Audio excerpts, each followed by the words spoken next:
जय श्री राधे कृष्ण। ओम श्री नमो भगवते वासुदेवाय। आइए आज आप सब जानेंगे मार्गशीर्ष मास यानी कि अगहन मास के शुक्ल पक्ष वर्ष 2024 में मोक्षदा एकादशी का व्रत कब धारण किया जा रहा है। तो जानेंगे व्रत के शुभ मुहूर्त के बारे में। इस दिन पारण का क्या समय होगा, पारण कब और किस चीज से किया जाएगा। तो आइए जानते हैं इन सभी के बारे में। आप सभी भक्तों को मोक्षदा एकादशी की ढेर सारी शुभकामनाएं। आप सभी के जीवन में लक्ष्मी नारायण की कृपा से आप सभी को सब प्रकार की सुख संप्रदा और सुख समृद्धि की प्राप्ति हो। प्रत्येक माह के कृष्ण पक्ष और शुक्ल पक्ष की एकादशी तिथि के दिन एकादशी का व्रत धारण किया जाता है। सभी एकादशियों को अपना अपना विशेष महत्व माना गया है।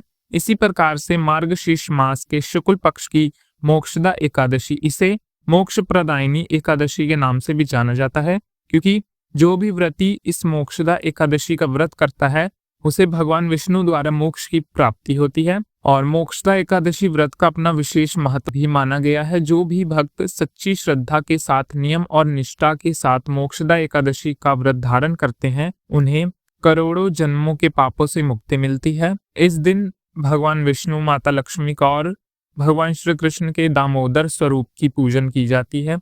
भगवान श्री कृष्ण का पूजन करते हैं और इस दिन गीता का पूजन करते हैं, क्योंकि धार्मिक ग्रंथों के अनुसार आज ही के दिन भगवान श्री कृष्ण ने कुरुक्षेत्र के मैदान में महाभारत के युद्ध के दौरान अर्जुन को गीता का ज्ञान दिया था। इसलिए आज के दिन गीता जयंती भी मनाई जाती है। अंत मोक्षदा एकादशी के दिन गीता, श्री कृष्ण, व्यास आदि का पूजन करके गीता जयंती का उत्सव मनाया जाता है। इस दिन गीता पाठ, गीता पर व्याख्यान आदि और गीता का जुलूस निकाला जाता है। इससे अनंत फलों की प्राप्ति होती है। मोक्षदा एकादशी के दिन यदि हो सके तो आज के दिन भगवत गीता का दान आप अवश्य करें। ऐसे ब्राह्मण को जो इस भगवत गीता को पढ़ना चाहता है या अपनी समर्थता के अनुसार भी आप दान देना चाहते हैं, निश्चिंत ही किसी न किसी को आज के दिन गीता का अवश्य दान करें। एकादशी में व्रती को चाहिए कि दशमी तिथि के दिन से ही नियमों का पालन करे, जो कि जौ और मूंग की रोटी, दाल आदि प्रयोग करके, सेंधा नमक का प्रयोग करके सात्विक आहार ग्रहण करे, तेल की जगह घी का उपयोग करे या फिर सूर्यास्त होने के बाद से भोजन का त्याग करे। इस प्रकार दशमी को ही एक समय भोजन करके रात्रि एकादशी के व्रत का स्मरण करते हुए ब्रह्मचर्य का पालन करते हुए सोना चाहिए। एकादशी की सुबह उठ करके नित्य क्रियाओं से निवृत्त होकर के स्नान आदि करके व्रत का संकल्प लेकर के एकादशी तिथि के दिन रात्रि उपवास करते हुए व्रत को धारण करना चाहिए। उपवास नहीं कर पाते तो आप एक समय फलाहार ग्रहण करके व्रत को धारण करें। इस दिन भगवान विष्णु, माता लक्ष्मी का, भगवान श्री कृष्ण के दामोदर स्वरूप आदि का पूजन करें। गंध, पुष्प, धूप, दीप आदि से पूजन करके अनेक प्रकार के नैवेद्य आदियों का भोग लगाएं। रात्रि में जागरण करें। शयन नहीं करना चाहिए एकादशी के दिन रात में।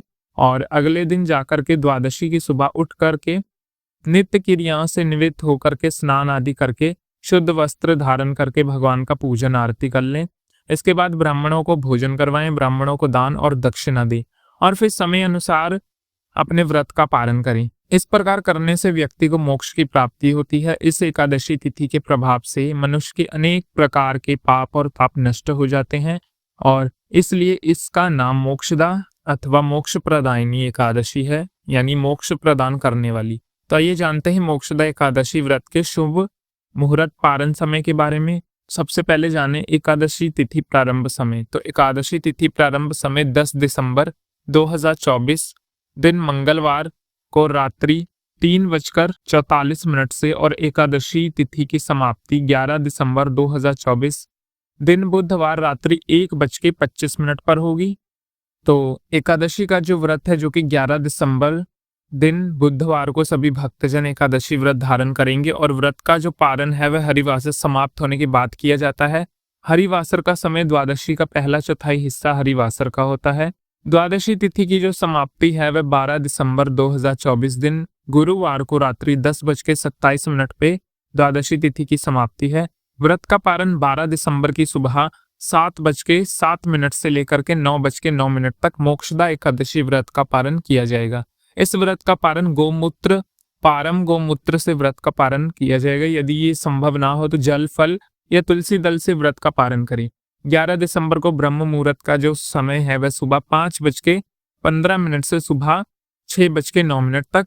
सूर्य उदय का समय सुबह 6:35 और सूर्यास्त शाम 5:10 पर। 11 दिसंबर को राहु काल का समय सुबह 11:51 से दोपहर 1 बजे तक और 12 दिसंबर को दोपहर 10:11 से दोपहर 2:30 तक राहु काल रहेगा। राहु काल समय के दौरान कोई भी शुभ कार्य या नया कार्य नहीं करना चाहिए, इस बात का ध्यान रखें। नक्षत्र जो कि रेवती नक्षत्र सुबह 11:48 पर होगा। इसके बाद अश्विनी नक्षत्र होगा। योग बरयान सुबह 6:48 तक। इसके बाद परद योग होगा।